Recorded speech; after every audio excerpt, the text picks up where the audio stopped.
titindig ba lang ibang nila? Ito ang simenteryo ng karamihan sa atin. Dito raw kasi sinunirahan ang mga kaluluwang hindi natagin. Pagala-gala, pagtugat ng bili, paghahanap ng kapayapaan. Ang pagkatakot ng mga tao ay nagpapakita ng kanilang belief system na yung na totoong may mga kaluluwa, totoong hindi namamatay ang kaluluwa pagkatapos mamatay ang physical na katawan. Kaya nasa ng Pilipino yan. Isa sa mga pinapaniwalaan ng Pilipino yan. Ang sementeryo ay himlayan ng ating mga yumaong mahal sa buhay, mapayapa sa katirikan ng araw at kailaliman ng buwan. Tahimik sa buong taon, maliban sa ika-1 ng Nobyembre na kung saan tradisyon na ng mga Kristiyanong Pilipino na dumalaw sa mga puntod at mag-alay ng mga sariwang bulaklak at magtirik ng kandila.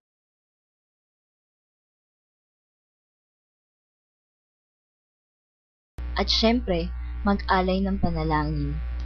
Ang araw na ito ay ang araw ng mga patay.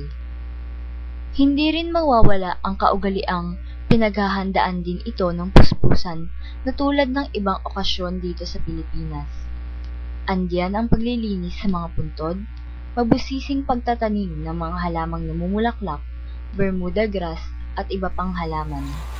Nakadadagdag ito ng katiwasayan sa paningin at may dalang kakaibang samyo na umano'y mangingibabaw sa karaniwang amoy sementeryo.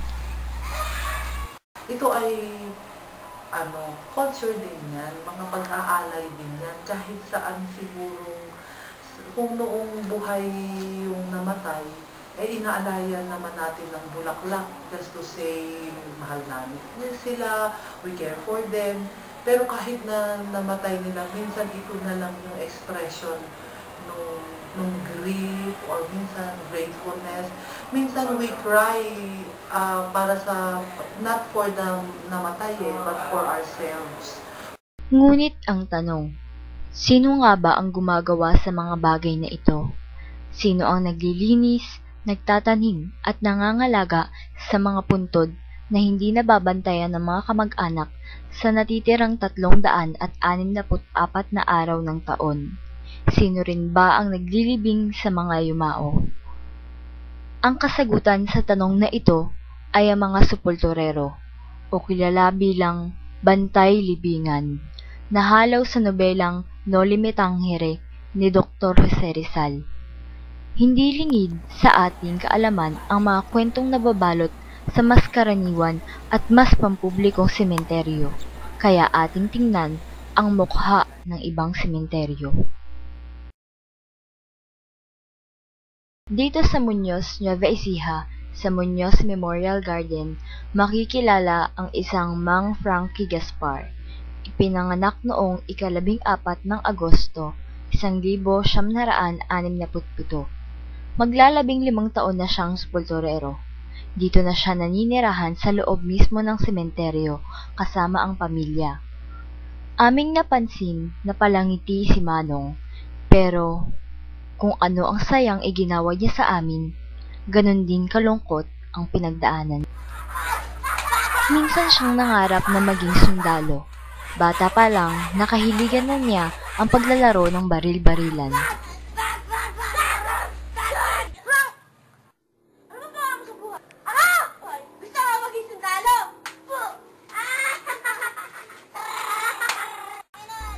Ngunit dahil sa lugmok ang pamilya noon sa kahirapan at siya ay nabarkada, ni kolehiyo ay hindi niya natungtungan. Kasi nga pangarap ko nung talaga maging sundalo. Dahil nga sa barkada, eto, sundalo ng mga patay ngayon. Hawak, pigo, tsaka pala. Patuloy siyang nangarap hanggang sa lumagay na siya sa tahimik, kapiling si Aling Marina. Sa panahong iyon, tila nagbago ang kapalaran ni Mang Frankie. Nakahanap siya ng hanap buhay. Hanap buhay na ang mga may lakas ng loob lang ang tatanggap. Ang pagsusupulturero. Kaya ang tao, lalong-lalo na kung wala siyang ibang trabaho na makita, tatanggapin niya kahit anong mapagkakakitaan. Kalakip sa trabahong ito, ipinagkatiwala na rin ng may-ari ng sementeryo ang maliit na bahay sa loob mismo nito. Tira ni attorney, yung may-ari ng memorial, libre tubig, kusina, niluluto.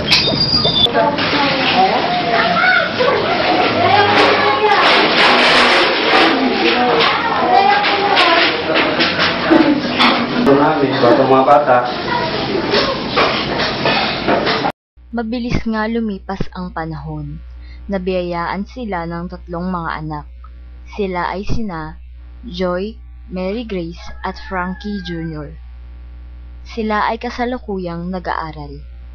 Katunayan, malapit na magtapos sa kolehiyo ang panganay. Ito raw ay isang ipinagmamalaki ni Manong na bunga ng kanyang dugot pawis. Ano nga ba ang trabaho ng isang supulturero?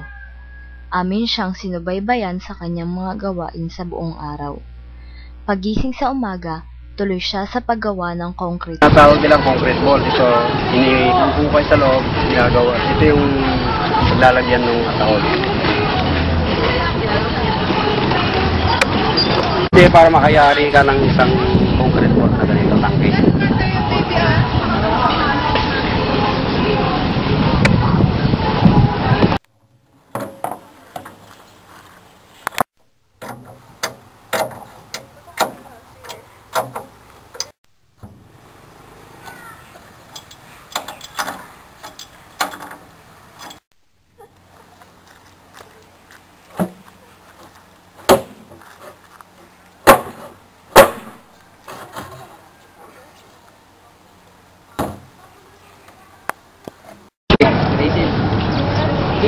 Na ginagamit namin para makayari ng nicho. Para mabiling naman to, ngayon gagamitin pantaas. Natawag naman jump pole, saka chain block ginagamit. Pangat. Ang gamit namin, mga simento, saka yung ginagamit namin, ito naman ginagamit namin pagka may dibig, pambaba naman ng ataol.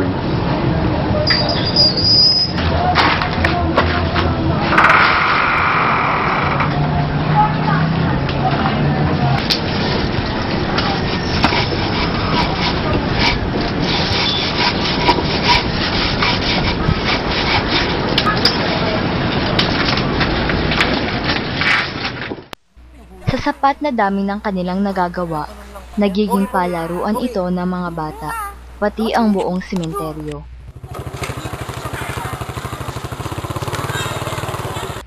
Pagkatapos ay pumunta siya sa isang bahagi ng sementeryo